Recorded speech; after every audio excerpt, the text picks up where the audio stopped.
Hi all. വ്യായാമത്തിന് ശേഷം പേശികൾക്കും ജോയിൻറ്റുകൾക്കും വേദന ഉണ്ടാകുന്നത് സ്വാഭാവികമാണ്. അതുമാത്രമല്ല, പെട്ടെന്ന് എക്സർസൈസിൻ്റെ തീവ്രത വർദ്ധിപ്പിച്ചാലും ഇത്തരത്തിലുള്ള ബുദ്ധിമുട്ടുകൾ ഉണ്ടാകും. പുതിയ എക്സർസൈസുമായി പേശികൾക്ക് പൊരുത്തപ്പെടാൻ കുറച്ച് സമയമെടുക്കും. ഇങ്ങനെ വ്യായാമത്തിന് ശേഷം വേദന ഉണ്ടാകുമ്പോൾ സ്വാഭാവികമായിട്ടുണ്ടാകുന്ന ക്വസ്റ്റ്യനാണ്, ഇത് ഒരു നല്ല സൈനാണോ, അതായത് നല്ല വർക്കൗട്ട് ചെയ്തതിൻ്റെ ഒരു സൈനാണോ, അതോ എന്തെങ്കിലും ഇഞ്ചുറിയുടെ സൈനാണോ? ഈ വേദന വെച്ചുകൊണ്ട് എനിക്കിനി എക്സർസൈസ് ചെയ്യുന്നതിന് എന്തെങ്കിലും ബുദ്ധിമുട്ടുണ്ടോ? എന്തുകൊണ്ടാണ് ഇങ്ങനെ വേദന ഉണ്ടാകുന്നത്? ഇതിൻ്റെ കാരണങ്ങൾ എന്തൊക്കെയാണ്? എന്ത് പ്രിക്കോഷൻസും സെൽഫ് കെയർ റെമഡിയുമാണ് നമ്മൾക്ക് ചെയ്യാൻ പറ്റുന്നത്?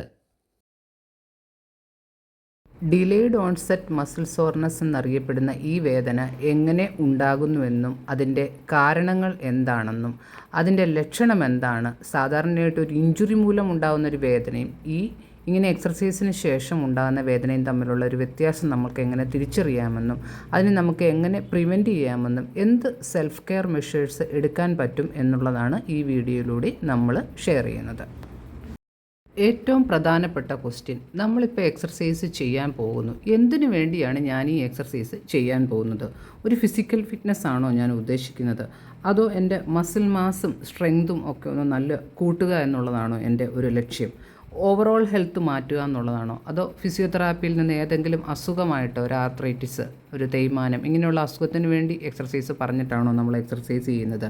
അല്ലെങ്കിൽ നമ്മുടെ സ്ട്രെസ്സ് കുറയ്ക്കാനായിട്ടോ നമ്മുടെ മെൻ്റൽ ഹെൽത്തൊക്കെ ഒന്ന് നല്ലതായിട്ട് ഇമ്പ്രൂവ് ചെയ്യാനായിട്ട് സ്ലീപ്പിൻ്റെ ക്വാളിറ്റി കൂട്ടാൻ വേണ്ടിയാണോ നമ്മളിപ്പോൾ എക്സർസൈസ് ചെയ്യുന്നത്?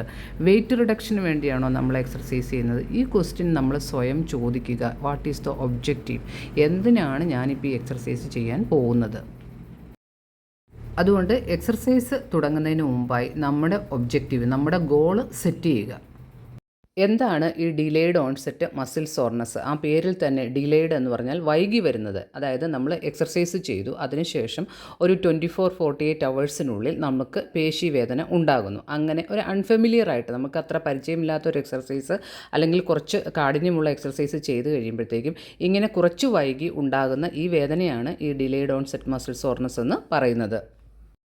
ഇഡിയോമസിൻ്റെ എക്സാക്റ്റ് കോസ് എന്താണെന്ന് പഠനങ്ങളൊന്നും പറയുന്നില്ല. എന്നാൽ ചില ഫാക്ടേഴ്സ്, ഇതൊരു കോംപ്ലക്സ് ഫിനോമിനനാണ്, അതിൽ ചില ഫാക്ടേഴ്സ് പറയുന്നുണ്ട്. അതിൽ ഒന്നാമത്തത് micro tears in the muscles, രണ്ടാമത്തത് മസിലുണ്ടാകുന്ന ഇൻഫ്ലമേഷൻ, മൂന്നാമത്തത് genetic factor, neural factors, metabolic stress, അങ്ങനെ കുറച്ച് ഫാക്ടേഴ്സിനെ പറ്റിയാണ് ഈ പഠനങ്ങൾ പറയുന്നത്. അതിൽ ഏറ്റവും പ്രധാനപ്പെട്ട ഒന്നാണ് ഈ micro tears in the muscles. എന്തുകൊണ്ടാണ് മസിൽ ഇങ്ങനത്തെ ഒരു അവസ്ഥയിലൂടെ കടന്നു പോകുന്നത്? അതായത് നമ്മളിങ്ങനെ പുതിയതായിട്ടൊരു കാര്യം ചെയ്യുമ്പോഴത്തേക്കും, ഒരു അൺഫെമിലിയർ ആയിട്ടുള്ള അല്ലെങ്കിൽ അമിത കാഠിന്യമായിട്ടുള്ള ഒരു എക്സർസൈസ് ഒക്കെ ചെയ്യുമ്പോഴത്തേക്കും മസിലിൻ്റെ ഫൈബേഴ്സിൽ മൈക്രോ ടയേഴ്സ് ഉണ്ടാകുന്നു. പതുക്കെ അതൊരു ഇൻഫ്ലമേഷൻ സ്റ്റേജിലോട്ട് പോകുന്നു. പിന്നെ ഒരു റിപ്പയറിങ് പ്രോസസ്സാണ് അവിടെ നടക്കുന്നത്. ഇത് കൂടുതലായിട്ടും ഏത് തരത്തിലുള്ള മസിൽ കൺട്രാക്ഷനിലാണ് ഇങ്ങനെ സംഭവിക്കുന്നത്? ഇവിടെ അല്പം മസിൽ ഫിസിയോളജി നമുക്ക് മനസ്സിലാക്കണം. മസിൽ ഷോർട്ടനിങ് എന്ന് പറയുന്നത് കോൺസെൻട്രിക് കൺട്രാക്ഷനും മസിൽ ലെങ്തനിങ് എന്ന് പറയുന്നത് എക്സെൻട്രിക് കൺട്രാക്ഷനുമാണ്. ഈ പിക്ചറിൽ നമ്മൾക്ക് ബൈസെപ്സ് മസിലിൻ്റെ കോൺസെൻട്രിക് കൺട്രാക്ഷനും, അതായത് ഷോർട്ടനിങ് അവസ്ഥയും, എക്സെൻട്രിക് കൺട്രാക്ഷൻ ലെങ്തനിങ് അവസ്ഥയും കാണാവുന്നതാണ്. എപ്പോഴും ഈ എക്സെൻട്രിക് കൺട്രാക്ഷൻ, അതായത് ലെങ്തനിങ് അവസ്ഥയിൽ നമ്മൾ ചില കാര്യങ്ങൾ ശ്രദ്ധിക്കുകയാണെങ്കിൽ ഒരു പരിധിവരെ നമ്മൾക്ക് ഇതിനെ പ്രിവെൻറ്റ് ചെയ്യാൻ പറ്റും. അതിനെപ്പറ്റി ഈ വീഡിയോയിൽ നമ്മൾ ലാസ്റ്റ് പറയുന്നുണ്ട്. അടുത്ത ഒരു സിറ്റുവേഷൻ എന്ന് പറയുന്നത് അൺഫെമിലിയർ എക്സർസൈസ് ആണ്. ഒരു എക്സാമ്പിളായിട്ട് പറയുകയാണെങ്കിൽ, ഇത്രയും ദിവസം നമ്മൾ സ്ക്വാറ്റിംഗ് എക്സർസൈസ് ചെയ്യുന്നുണ്ടായിരുന്നു, വെയിറ്റ് ആഡ് ചെയ്തിട്ടില്ലായിരുന്നു. ഇപ്പോൾ നമ്മൾ സ്ക്വാറ്റിംഗ് എക്സർസൈസിൻ്റെ കൂടെ വെയിറ്റും കൂടി ആഡ് ചെയ്തു തുടങ്ങി. ഈ സിറ്റുവേഷനിലും ഇതുപോലെയുള്ള DOMS ഉണ്ടാകാനായിട്ടുള്ള ചാൻസ് ഉണ്ട്. നെക്സ്റ്റ് പോയിൻറ്റ്, ഹൈ ഇൻറ്റൻസിറ്റി കൂടുന്നതനുസരിച്ച് ഈ DOMS, അതായത് ഡിലേഡ് ഓൺസെറ്റ് മസിൽ സോർനെസ്സും കൂടാനായിട്ടുള്ള ചാൻസ് ഉണ്ട്. അങ്ങനെ ഇൻറ്റൻസിറ്റി മാത്രമല്ല, എക്സർസൈസിൻ്റെ ഡ്യൂറേഷനും മറ്റൊരു പോയിൻ്റാണ്. ലോങ്ങർ ഡ്യൂറേഷൻ എന്ന് പറഞ്ഞാൽ ഗ്രേറ്റർ DOMS ആണ്. അടുത്തൊരു ക്വസ്റ്റ്യൻ, എത്ര നാൾ ഈ DOMS നീണ്ടു നിൽക്കും? DOMS ടിപ്പിക്കലി 2 to 5 days ആണ് നീണ്ടു നിൽക്കുന്നത്. സിവിയർ കേസിൽ അതിലും കൂടുതൽ നീണ്ടു നിൽക്കാം. ഇതിനെ നമ്മൾക്ക് പ്രിവെൻറ്റ് ചെയ്യാൻ പറ്റുമോ? കംപ്ലീറ്റ് ആയിട്ട് നമ്മൾക്ക് പ്രിവെൻറ്റ് ചെയ്യാൻ പറ്റില്ല. എന്നാലും ചില സ്റ്റെപ്സ് എടുത്താൽ നമ്മൾക്ക് അതിൻ്റെ സിവിയറിറ്റി കുറച്ചു കൊണ്ടുവരാനായിട്ട് സാധിക്കും. അതായത് നമ്മൾ നേരത്തെ പറഞ്ഞതുപോലെ തന്നെ കുറച്ച് കാര്യങ്ങൾ പറഞ്ഞു, അതിൻ്റെ ഇൻറ്റൻസിറ്റിയെ പറ്റിയും ഡ്യൂറേഷനെ പറ്റിയും അൺഫെമിലിയർ എക്സർസൈസിനെ പറ്റിയൊക്കെ. ആ കാര്യത്തിലൊക്കെ നമ്മൾ കുറച്ച് ശ്രദ്ധ കാണിച്ചാൽ ഇത് കുറച്ചുകൊണ്ട് വരാവുന്നതാണ്. എങ്ങനെയൊക്കെയാണ് നമ്മൾക്ക് ഇതിൻ്റെ സിവിയറിറ്റി കുറയ്ക്കാൻ കഴിയുന്നത്? അതായത് കറക്റ്റായിട്ട് റെസ്റ്റ് കൊടുക്കുക, റിക്കവറി ടൈം കൊടുക്കുക, പിന്നെ സ്ട്രെച്ചിങ് ചെയ്യുക, form rolling, warm and cold therapy, ഇതൊക്കെ ഇതിൻ്റെ പെയിനെ റിലീവ് ചെയ്യാനായിട്ട് നമുക്ക് ചെയ്യാവുന്നതാണ്. അടുത്തൊരു ക്വസ്റ്റ്യൻ, ഇതൊരു മസിൽ ഗ്രോത്തിൻ്റെ സൈനാണോ? അങ്ങനെയല്ല. ഈ DMS എന്ന് പറയുന്നത് മസിൽ ഗ്രോത്തിൻ്റെ ഒരു സൈനല്ല, പക്ഷേങ്കിൽ നമ്മുടെ മസിൽ ന്യൂ ഡിമാൻഡിലേക്ക് അഡാപ്റ്റ് ചെയ്യുന്നതിൻ്റെ ഒരു സൈനായിട്ട് നമുക്ക് കരുതാവുന്നതാണ്. മറ്റൊരു ക്വസ്റ്റ്യൻ, തുടക്കക്കാർക്ക് എക്സർസൈസ് പുതുതായിട്ട് ചെയ്തു തുടങ്ങുന്നവർക്ക് ഇത് കൂടുതലാണോ? യെസ്, അതെ. ഇത് സാധാരണയായിട്ട് ഈ പുതുതായിട്ട് എക്സർസൈസ് ചെയ്തു തുടങ്ങുന്നവരിൽ കൂടുതലായിട്ട് കാണുന്നു. ഇതിനെ ഒരു ഇഞ്ചുറിയുടെ ലക്ഷണമായിട്ട് നമ്മൾക്ക് കരുതാൻ പറ്റുമോ? ഇത് അൺകംഫോർട്ടബിളാണ് എങ്കിൽ പോലും ഇഞ്ചുറിയുടെ സൈൻ ആകണമെന്നില്ല.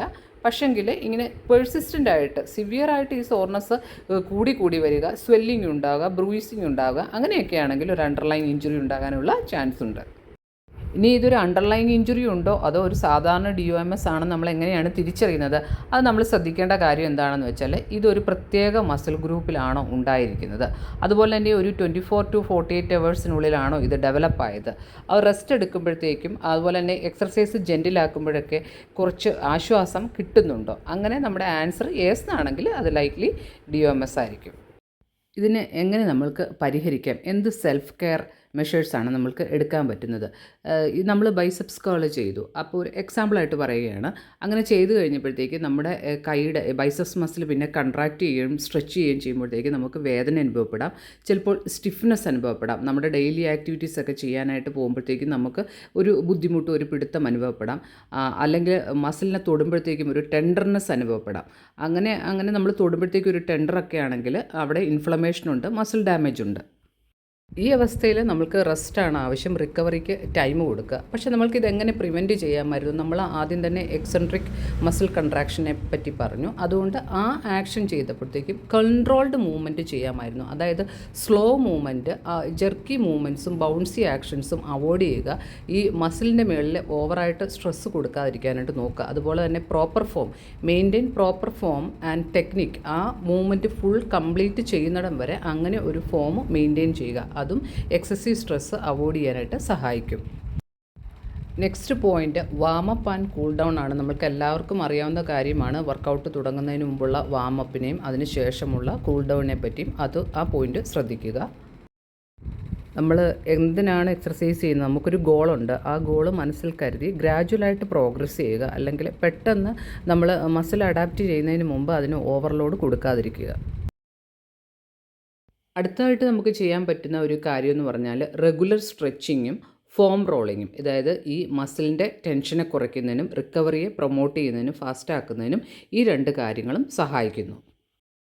വ്യായാമം ചെയ്യുന്നതിന് മുമ്പും വ്യായാമം ചെയ്യുമ്പോഴും ശേഷവുമൊക്കെ വെള്ളം ധാരാളം കുടിക്കുന്നതും നല്ല ന്യൂട്രീഷ്യസ് ആയിട്ടുള്ള ഭക്ഷണം കഴിക്കുന്നതും ഇവിടെ ശ്രദ്ധിക്കേണ്ട ഒരു പോയിൻ്റാണ്. പലപ്പോഴും വേദനയുടെ കാഠിന്യം കുറയ്ക്കുന്നതിന് ചൂടോ ഐസോ ഒക്കെ നമുക്ക് ഉപയോഗിക്കാവുന്നതാണ്. ഏത് ഇഞ്ചുറി ആണെങ്കിലും അക്യൂട്ട് ഇഞ്ചുറിയും നീരും ഒരു സ്വെല്ലിംഗ് ഒക്കെ ഉണ്ടെങ്കിൽ കോൾഡ് ആപ്ലിക്കേഷനാണ് നല്ലത്. ഒരു മസിൽ റിലാക്സേഷനാണ് നമ്മൾ ഉദ്ദേശിക്കുന്നതെങ്കിൽ ഹോട്ടാണ് കുറച്ചും കൂടി നല്ലത്. അതുപോലെ തന്നെ ആവിച്ചൂട്, മോയിസ്റ്റ് ഹീറ്റ്, അത് ഉപയോഗിക്കുന്നതും നല്ലതാണ്.